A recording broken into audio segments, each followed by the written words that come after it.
নমস্কার বন্ধুরা, সবাইকে জানাই জামাই ষষ্ঠীর প্রীতি ও শুভেচ্ছা। তাই জামাই ষষ্ঠীর দিনই জামাইকে নিয়ে বার হয়ে পড়লাম আমার শ্বশুর বাড়ি থেকে বাপের বাড়ির উদ্দেশ্যে। পুরো 5টায় উঠেছিলাম আর 1 ঘন্টা পর তার 6টার সময় বার হয়েছি।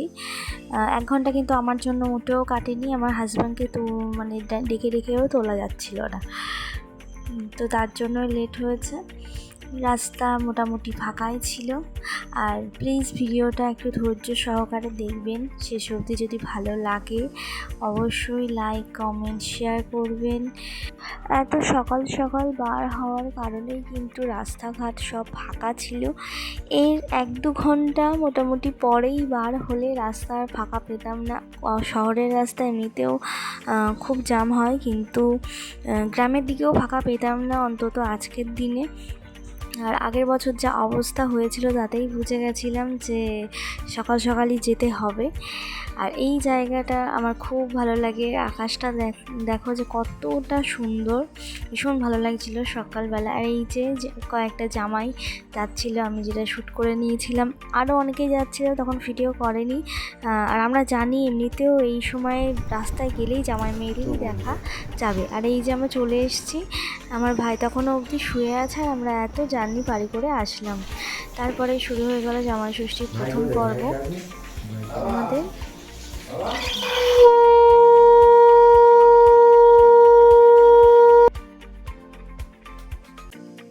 এবছর যেহেতু শনিবার পড়েছে তাই ধান দুব্বো দেওয়া আমাদের বারণ ছিল। এই যে তারপরে খাওয়া দাওয়া শুরু হয়ে গেল।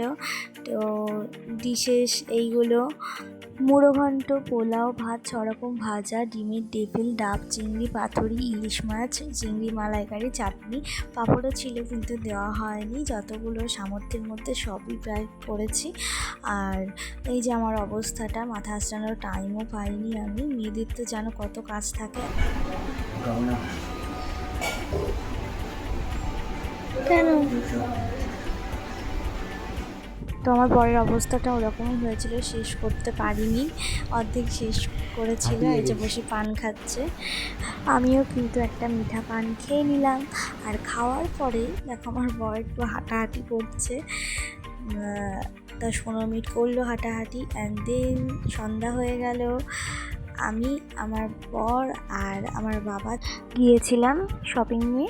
আর সেখান থেকে বাড়ি এসেই আমি রেডি হয়ে গেছি, কারণ আমি যাব বৌমা ষষ্ঠীতে। আমার বরের ষষ্ঠী দুপুরে হয়েছে আর এবার হবে আমার ষষ্ঠী। তো এটা আমার ফার্স্ট ষষ্ঠী ছিল। আর এই যে এটা মামা শ্বশুর বাড়িতে এসেছিলাম, যেহেতু মা বা মাসিরা ওরাও ষষ্ঠীতে এসেছিলো, তাই মামা শ্বশুর বাড়িতেই হয়েছিল। কিন্তু মামা শ্বশুর বাড়িতে যা রান্না হয়েছিল তাই কিন্তু আমাকে দেয়নি, ওনারা কিনে আলাদা করে এগুলো সাজিয়েছিল। তো এই যে কেমন লাগছে সবাই কমেন্টে বলো। আমি তো খুব খুশি, তাই খুশিতে নাচতে ইচ্ছে করছিল, তাই নিয়ে চেইন ফেললাম। আর তারপরে আমি খেয়ে দিয়ে বাড়িতে আসলাম। তো ভিডিও এত অবধি, টাটা।